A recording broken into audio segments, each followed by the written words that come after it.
Masjid merupakan suatu bangunan atau tempat khusus berkumpulnya umat Islam untuk melaksanakan ibadah. Dan sebagai umat Islam, kita dituntut untuk selalu memakmurkan masjid-masjid yang berada di sekitar kita. Dengan cara sholat berjemaah, majelis taklim, belajar membaca Al-Quran, dan kegiatan sosial lainnya. Allah sangat mencintai orang-orang yang memakmurkan masjid. Bahkan Allah memberikan gelar kekasih kepada siapa saja yang suka memakmurkan masjid. Di dalam hadis qudsi Allah berfirman, "Rumahku di muka bumi adalah masjid, para kekasihku adalah mereka yang memakmurkan rumahku. Barang siapa yang ingin berjumpa denganku, hendaklah ia datang ke rumahku. Sungguh wajib bagi tuan rumah menghormati para tamunya." Banyak sekali keutamaan bagi orang-orang yang suka memakmurkan masjid. Dan apa saja keutamaan itu? Mari kita simak penjelasannya dari Ustadz Abdul Somad.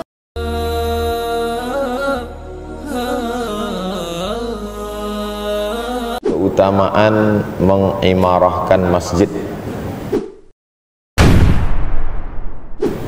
Yang pertama, idza arada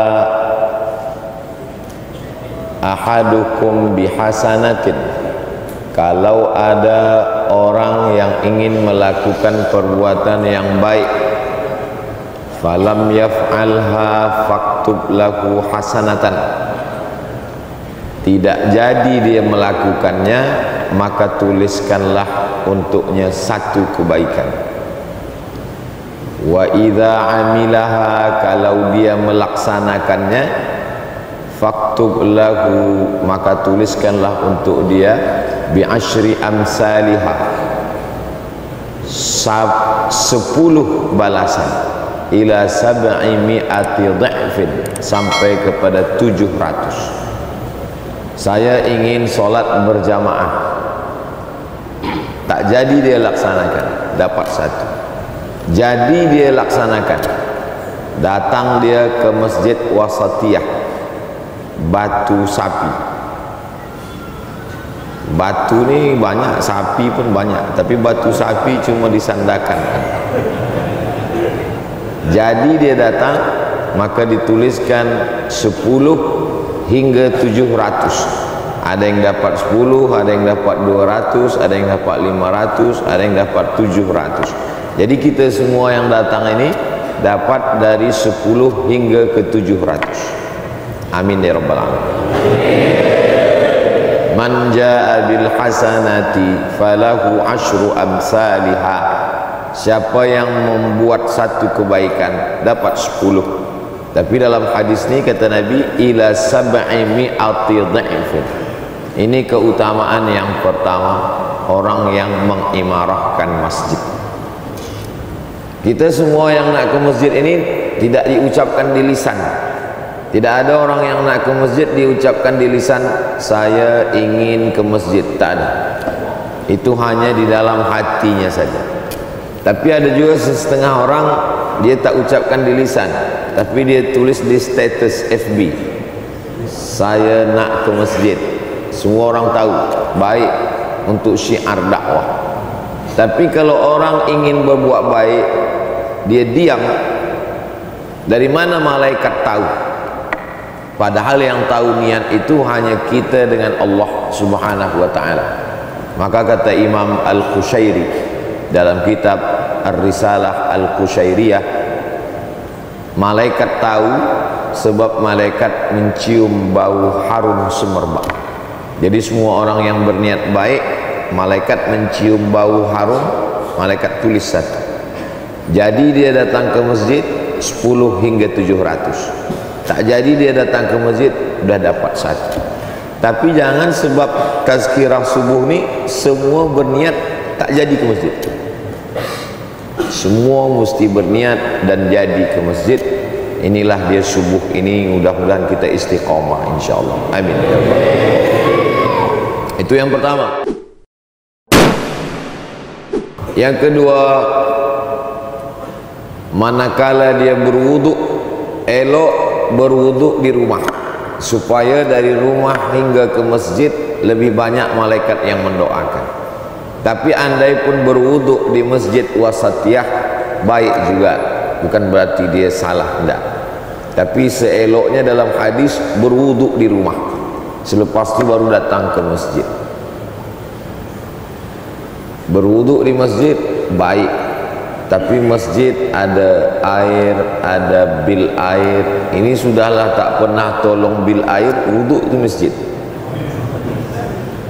Kita wuduk di rumah, di masjid baik, tak sah. Bila dia berwuduk, dia siram air ke muka, maka lepaslah dosa-dosa dari hidung, dari mata.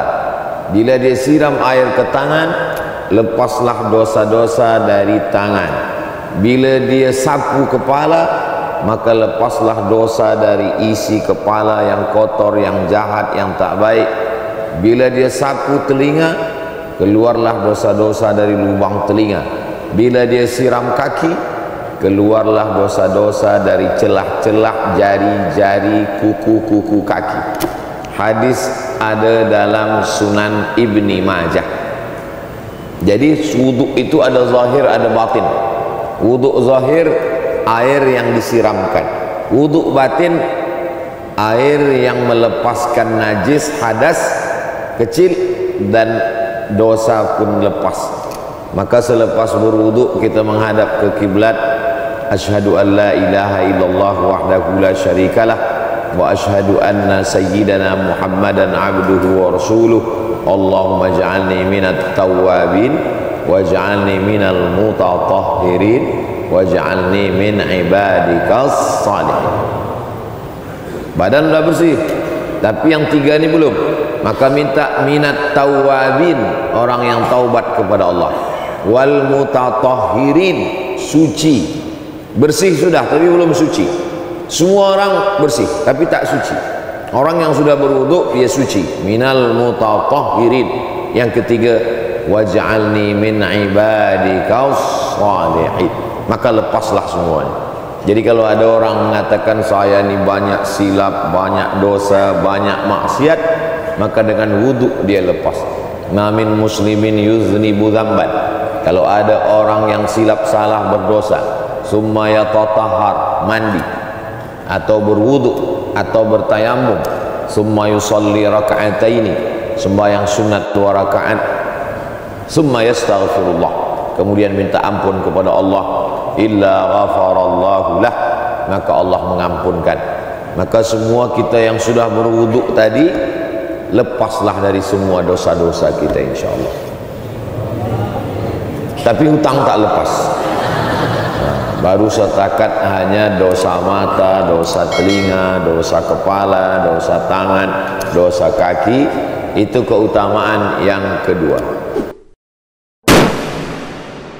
Selepas itu masuk keutamaan yang ketiga. Al-ula tahuttu biha khati'ah wal ukhra tarfa'u biha darajah. Hadisnya ada dalam Sahih Muslim. Langkah kaki pertama menghapus dosa, langkah kaki yang kedua mengangkat darajah, langkah kaki yang ketiga menghapus dosa, langkah kaki yang keempat mengangkat darajah. Begitulah seterusnya dari rumah hinggalah sampai ke masjid. Jadi bagaimana dengan kita yang dari rumah naik kereta? Maka makna hadis ini, sedangkan yang berjalan kaki dekat rumah pun mendapatkan keutamaan, apalagi yang jauh daripada rumah. Sekarang kita tengok ada iklan, langkahkan kaki anda sehari 10.000 langkah supaya sehat tulang dan badan.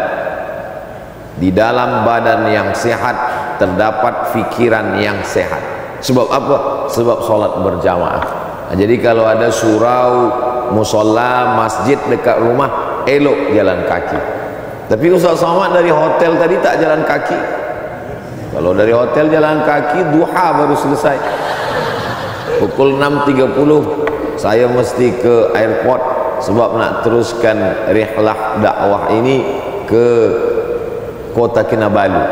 Oleh sebab itu dari pukul 5.30 hingga pukul 6.30 inilah kita bahaskan tentang keutamaan mengimarahkan masjid. Yang ketiga adalah keutamaannya melangkahkan kaki. Langkah pertama tahuttu biha khati'ah, menghapuskan dosa.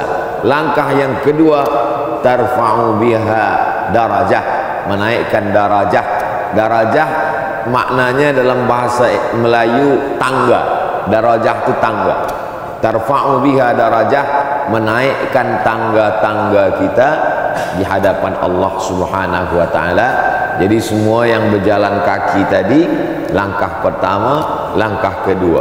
Yang naik kereta, tetesan pertama minyak dia semuanya, maka diberikan Allah Subhanahu wa taala, "Faman ya'mal mithqala dzarratin khairan yarah." Tak ada yang sia-sia. Ini yang ketiga. Yang keempat, dia pun masuk ke dalam masjid. Maka manakala dia masuk ke dalam masjid, dia mendapatkan rahmat Allah. Allahumma aftahli abwaba rahmatik. Ya Allah, bukakan untuk saya pintu-pintu rahmat Engkau. Kita ini masuk surga bukan kerana amal kita. Kata Nabi SAW, la yudkhilal jannata ahadakum amaluhu. Kamu masuk surga bukan kerana amal. Wala anta ya Rasulullah, engkau pun masuk surga bukan kerana amal. Wala ana, saya pun masuk surga bukan kerana amal saya. Jadi masuk surga ini kerana apa? Illa ayyataghammadani Allahu bi rahmatih, kerana rahmat Allah Subhanahu wa taala. Itulah yang kita mintakan manakala kita mengimarahkan masjid. Tadi mula masuk tadi, Allahumma aftahli abwaba rahmatik. Bukan bab. Kalau bab satu pintu, yang kita minta abwaba, pintu-pintu rahmat Allah Subhanahu wa taala. Mudah-mudahan kita sudah mendapatkannya dan terus mendapatkannya istiqamah hingga akhir hayat. Allahumma aftah li abwaba rahmatik. Itu keutamaan yang keempat. Yang kelima, idza dakhala ahadukumul masjidah, kalau kamu masuk masjid, fala yajlis, jangan duduk, hatta yusalli rak'ataini, sampai sembahyang 2 rakaat. Nabi tak ada menyebut sembahyang ini sembahyang apa namanya. Ulama lah yang membagi nama dia dengan nama tahiyatul masjid. Tahiyat artinya penghormatan, at-tahiyatul penghormatan, hormat ta'zim kita kepada masjid. Idza dakhala ahadukumul masjid, kalau kamu masuk masjid, fala yajlis, jangan duduk, hatta yusalli rak'ataini, hingga salat 2 rakaat. Seelok-eloknya sembahyang 2 rakaat tahiyatul masjid. Selepas itu baru qabliyah. Tapi Ustaz Abdul Samad tadi kami tengok 2 rakaat saja sebab terlambat. Jadi kalau waktunya pendek, hanya cukup 2 rakaat, sembahyang apa yang kita buat? Kalau kita buat tahiyatul masjid tak dapat qabliyah. Tapi kalau kita buat qabliyah, automatically dapat tahiyatul masjid. Jadi tadi manakala saya masuk, saya tanya, dah azan? Sudah. Oh, nampaknya jamaah dah tegak. Kalau saya buat lama, nanti banyak pula. Ini kami dah lama menunggu. Maka pilihlah 2 rakaat qabliyah subuh, maka dapat tahiyatul masjid.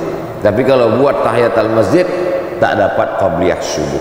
Tapi jangan sebab ini esok lambat terus datang ke masjid. Bila ditanya kenapa awak datang ke masjid lambat, kata Ustaz Somad, 2 rakaat dah cukup. Jadi seelok-eloknya cepat kita datang ke masjid. Ini keutamaan yang ke berapa tadi?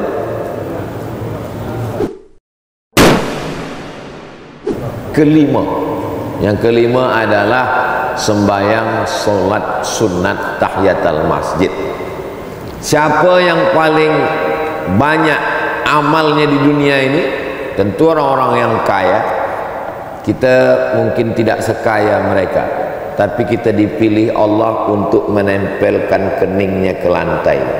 Maka setiap tempat yang kita tempelkan kening ke lantai ini, dia akan bersaksi di hadapan Allah, wahai Abdul Samad, walaupun kampung engkau jauh di Sumatera, dari Sandakan pergi ke Kuala Lumpur, dari Kuala Lumpur menyeberang ke Sumatera, sampailah di Riau, tapi Masjid Wasatiyah akan bersaksi di hadapan Allah bahwa hamba ini pernah bersujud menempelkan keningnya ke lantai. Itulah mengapa orang banyak pindah-pindah tempat sujud. Tahiyatul masjid di sini, qabliyah di sini, sembahyang subuh di sini, sembahyang zuhur di sini. Kadang ada orang duduk dekat, lepas sembahyang dia beralih tempat. Orang yang tak tahu apa nih beralih tempat, sebab dia ingin makin banyak tempat bersaksi di hadapan Allah Subhanahu wa taala. Semua akan bersaksi.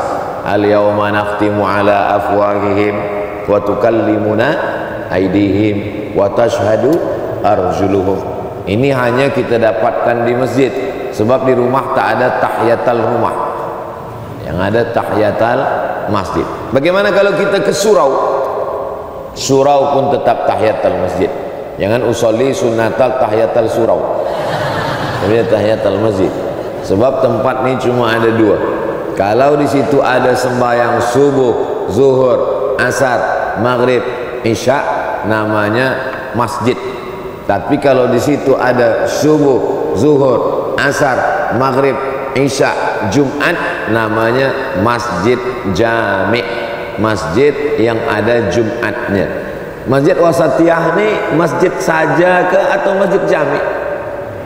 Masjid jami', sebab ada solat Jumatnya. Mana ada mimbarnya? Nah, ini mimbar tinggi di atas. Ini mimbar, ada solat Jumatnya. Jadi di tempat saya ada surau, ada langgar, ada musola. Orang Jawa biasa sebut langgar, orang Melayu dengan orang Minangkabau surau, orang yang lain sebut musola. Sebenarnya ketiga-tiganya ini adalah masjid, sebab ada 5 sembahyang: subuh, zuhur, asar, maghrib, isya. Tapi tak ada Jumat. Yang ada Jumat jami'. Maka di musola, di surau, orang tetap boleh iktikaf, dan ketika dia masuk dia tetap tahiyatul masjid.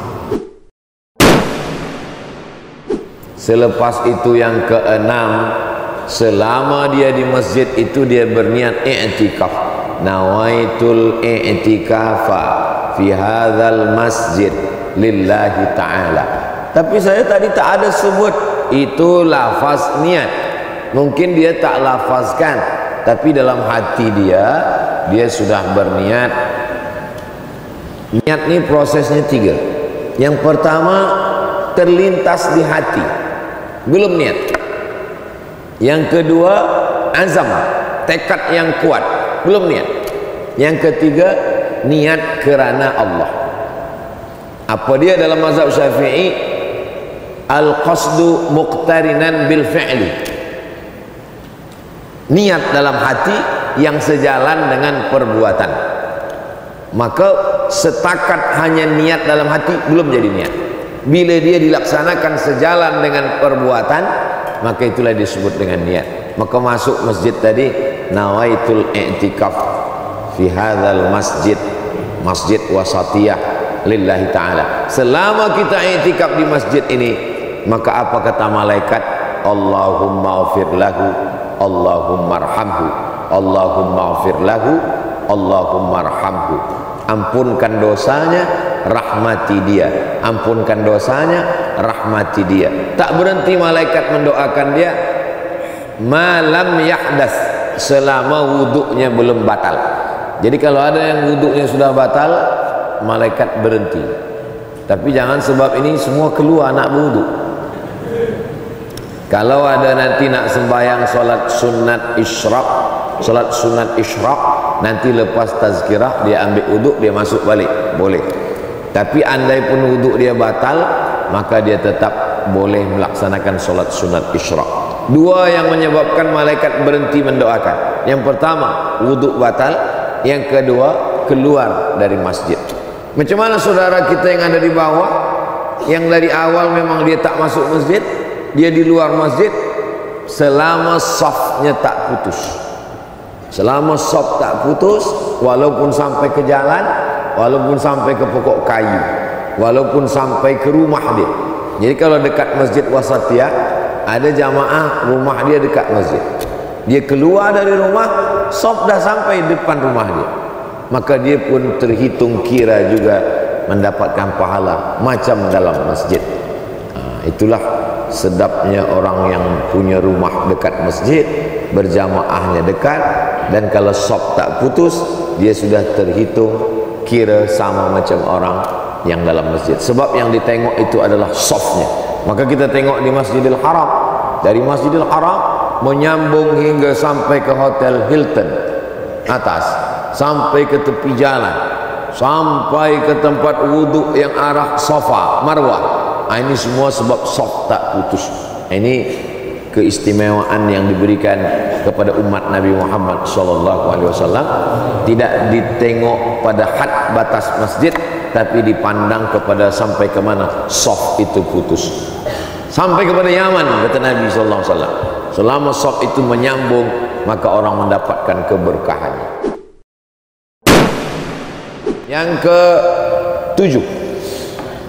Yang ketujuh, manakala dia solat berjamaah, maka saat itu kata Nabi, salatul jamaati, solat berjamaah, tafdulu salatal fadzi, lebih utama daripada solat bersendirian, bisab'in wa ishrina darajah, 27 darjah.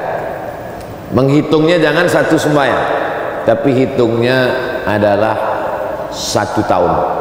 Siapa yang istiqomah sembahyang 1 tahun berjamaah, maka umurnya bertambah 27 tahun. Jadi kalau istiqomah 10 tahun, berarti umurnya bertambah 270 tahun.